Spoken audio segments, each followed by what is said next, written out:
So as I wait here, taking a power nap before work, I'm going to talk about gerrymandering. And I'm going to say the quiet part out loud. That you and I and everyone else who's ever watched this video, and will ever watch this video, and more importantly, everybody who never watches this video, who cares about politics, loves gerrymandering. They love everything about it. Oh, and gerrymandering fixes itself by the gerrymandering itself. Like and subscribe, hate and comment. So, a quick history about gerrymandering. Yes, gerrymandering is very old. It's over 200 years old. The name, anyways, comes from Governor Gerry. And let's face it, nothing is more American than taking somebody's name and going, we're not calling it that. So, gift people.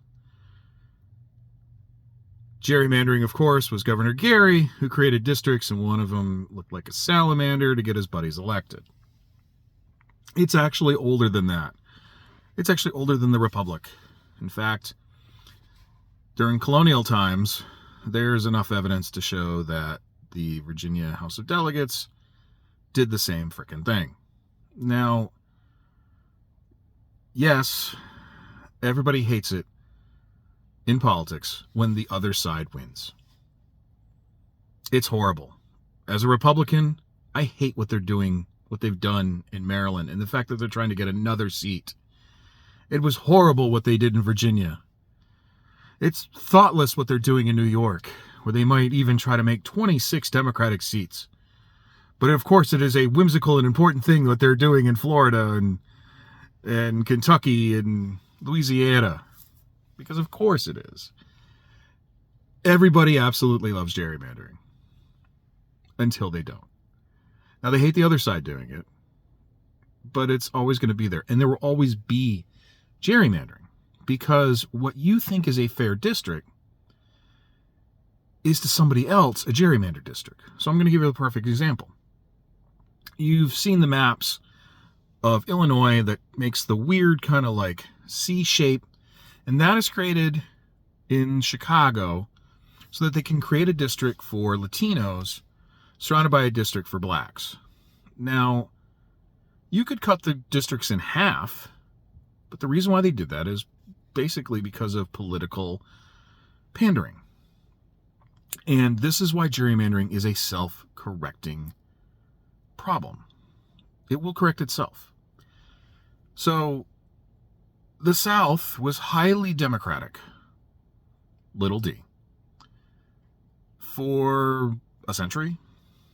And yes, some of the politics have changed and the old school Democrats became Republicans, but that took a very long time. Even in the state of Florida, the Panhandle, for the most part, still has more registered Democrats than the Republicans. In fact, in local elections, they still vote Democrat very often, even though when it comes to the state, they're far more likely to vote Republican, even when they're not registered that way. But here's what happened in the 90s. And this is why gerrymandering can be a self-correcting problem.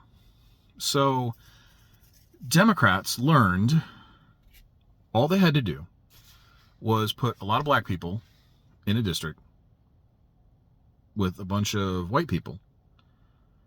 The white people of the Democratic Party would win the seat because they would win the nomination and have enough votes. If, not being a wave year. So they got the more votes. And while black people and black leaders started to say, well, you just want us for our votes. Because of course they just wanted them for their votes. It's politics. So to kowtow to blacks and black leadership, they started to make districts that were black or majority districts. But the consequences of that were in a normal or even slightly wave year, like 1994, 52% of the populace would say maybe voted Republican in the South. But the seats were like 80% Republican, 20% Democrat, and most of the 20% was black. To the point now where unless you are in Florida, where you have Jewish representation of Democratic districts, it's pretty much, if you're black, you're a Democrat and you win that seat, though you can be black and win a Republican seat. It does happen. You have to win a more contested primary. But by placating to the African American population, you created the situation that you have now. And the justification for it was the Voting Rights Act. Well, Republicans are taking a very huge risk by cracking, and that's the technical term, where you take an area that was predominantly black and you crack it into other districts.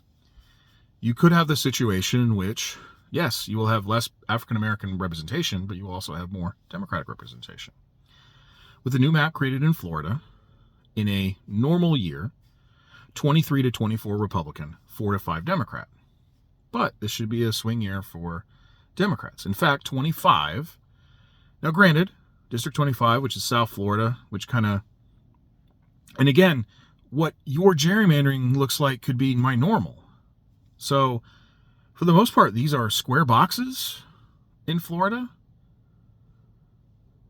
Even the African American districts are basically square boxes with, quote, packing everyone in. But these districts don't have a Republican representative. There's not a strong Republican from the Palm Beach to North Dade area with these packs. And some of the candidates that were running on the Republican side are just absolutely horrible. I know Joe Kaufman personally. I would never vote for him in a regular election unless he's running against Debbie Wasserman Schultz, only because Debbie Wasserman Schultz is a horrible politician, and she's been the worst kind of Democrat for 25 years. She only cares about herself and a handful of people in her district. But Joe Kaufman's never going to win that seat. And so while it was a +9 Trump, which probably means it was about a +10 DeSantis here, in a wave election, yeah, a Debbie Wasserman Schultz, if hopefully she doesn't win that nomination, could very well retain. And that's why it is a self-correcting philosophy. So when you see a map like New York, that there is this proposal, a silly one, by the way, that would this would be created in such a way that all of the districts would be in a normal year Democratic. And just to parse this out, so I grew up in what is now 20, and 20 is that top way up there where it says Cornwall. I grew up on the other side in Messina. So literally this is like every single Democratic area with a bunch of Republicans. Messina is a Democratic city. It's a Democratic town. It's only got 10,000 people. It's a Democratic town, but somehow this map goes all the way down to New York City. You're not going to get a strong representative to get nominated in an area. So while Alyssa Stefanik is not running for re-election, no matter what the map would look like this time around, you also have to remember that you'll never get a map like this in a serious situation, because what people forget about gerrymandering it is the people that create these districts, they want to win themselves. So if I'm a state assemblyman or a state senator, I want to be a congressman. And the best way for me to be a congressman is to win the next seat. I want a lot of my constituents to be there.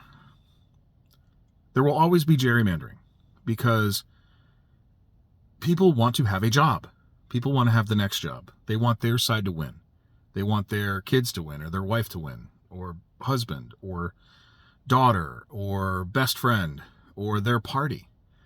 There will always be some level of gerrymandering, because while this map is gerrymandered in such a way that Messina is all the way down to New York, couldn't I easily justify that corner right there, which is northwest of Buffalo, that actually looks like a map you would want? Or how about Long Island?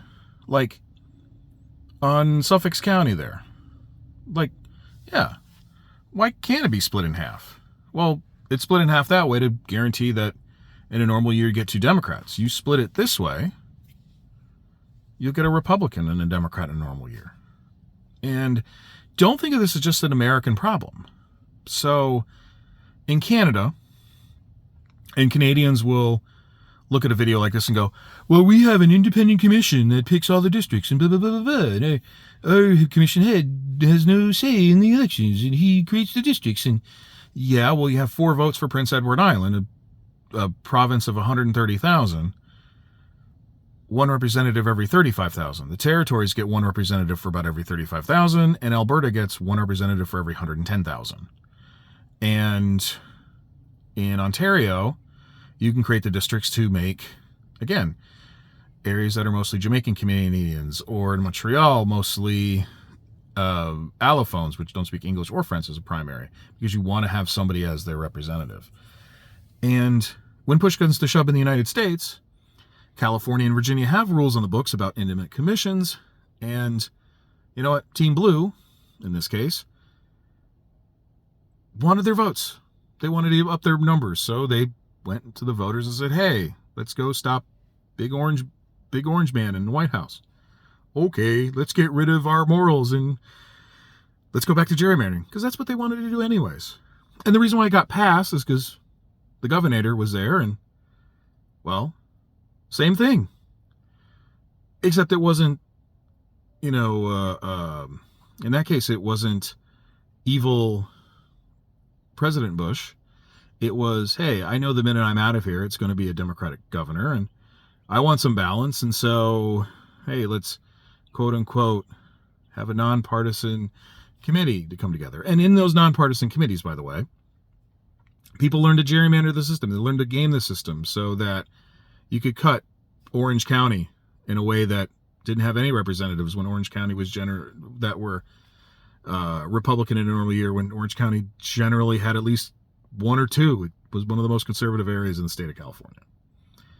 And had Democrats just followed their own rules of their state constitution, it would be 10-1 Democrat instead of what is currently 6-5 with the old map, and probably a wave year like this, probably be 7-4 or 8-3. So again, it's a self-correcting problem. And was that other map that was created by the nonpartisan committee, is it gerrymandered? Of course, because it cuts in certain areas that packs certain people or splits certain people. So everybody loves gerrymandering.